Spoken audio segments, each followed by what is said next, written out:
Hey look, there's an Ewok taking a shit in a bag of frazzles. Dirty little bastard. Scrabbling around the bushes looking for someone to offload. Nah, bless him. It's not pleasant to be caught busting to squeezing out, is it? That's why I wear nappies. Then you can just go whenever the mood takes you. Jesus, man. The amount of times that Rupert God of the Toilets has blessed me with child, during a rather exciting instalment of The Fresh Prince of Bel-Air, is beyond the capability of mathematics. Well, not quite, but you catch my drift, right? It's the freedom I love. Released from the tyranny of the crapper, I can lead a rich and fulfilling life, more suited to a movie star than meat fondler. That's not my real job title, mind. I masturbate pigs before they're slaughtered, so they can have a glimmer of happiness before they are dispatched to the unseen realm that surrounds us all. At first they look surprised, then they grow to like it, but afterwards you can see the sadness in their eyes. I try to make it a happy couple of minutes by putting party hats on them. My work colleagues mock me, but I know it makes a difference. Anyway, they're a bunch of cunts. One of them told me that he was the best shagger around, but he was only doing it up the arse by mistake. He was fucking 17, not 12, and in my eyes still a virgin. That's something that really winds me up in the community of strangers. Once I was taking the dog out for a walk when this girl, well, she must have been about my age, she came up to me and asked me if I knew where the STD clinic was. I fucking snapped back. Do I fucking look like I do? She said yes. Yes you do. You have herpes genitalis written all over you. And took a photo of me on a mobile. Although that's degrading rather than stupid. But I'm not about to quibble. After all, I am a certified carrier of disease. How I came by it is a tale in itself. I was young, drunk, and fascinated with an older woman.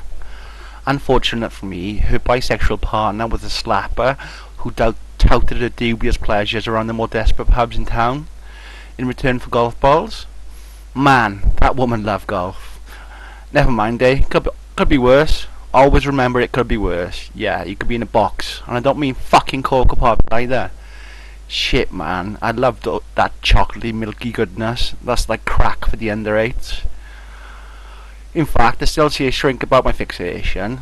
He thinks I'm a cunt. I know this because the receptionist hits at me every time I check in.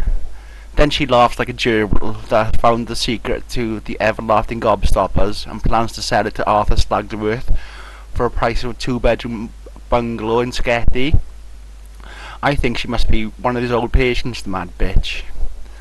I always try to confuse her and speak to her in a different accent every time I go in. One day it's French, the next Dutch, and so on. The one that really confused her was my attempt at a Latvian accent. It was difficult as you don't get many on the pub, do you? Don't get many Latvians on the pub, anyway.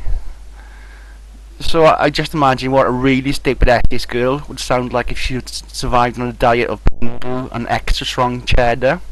It worked. I don't know how, but it worked. Do you know how a thought can creep into your mind and there's fuck all you can do to get it out? Sex, drugs, nothing can shift the fucker. Well, I have a new approach that might work for you, but it's not for the faint-hearted. You start with some eggs, a collection of rare minerals, and a spade. First bury all your clothes, and then spend the rest of the day pelting children with the shiny rocks and eggs, and you will be arrested. See, that worked, didn't it? Took me 3 attempts, and the subsequent rather embarrassing court appearances, but now I have it fine-tuned. Actually, I think I'll stick to the sex and drugs. It's more fun, and it gives me some unbelievable dreams, even if I have to believe that Keith Chegwin is my father, which is a hefty price, but one I'm willing to pay. I find him strangely erotic in a perverted way. I keep getting the mental picture of him shopping for butt plugs dressed as an airline steward. He even looks, well, not dirty, but grubby, like he needs a good scrubbing. If he had OCD, then the world would be a better place.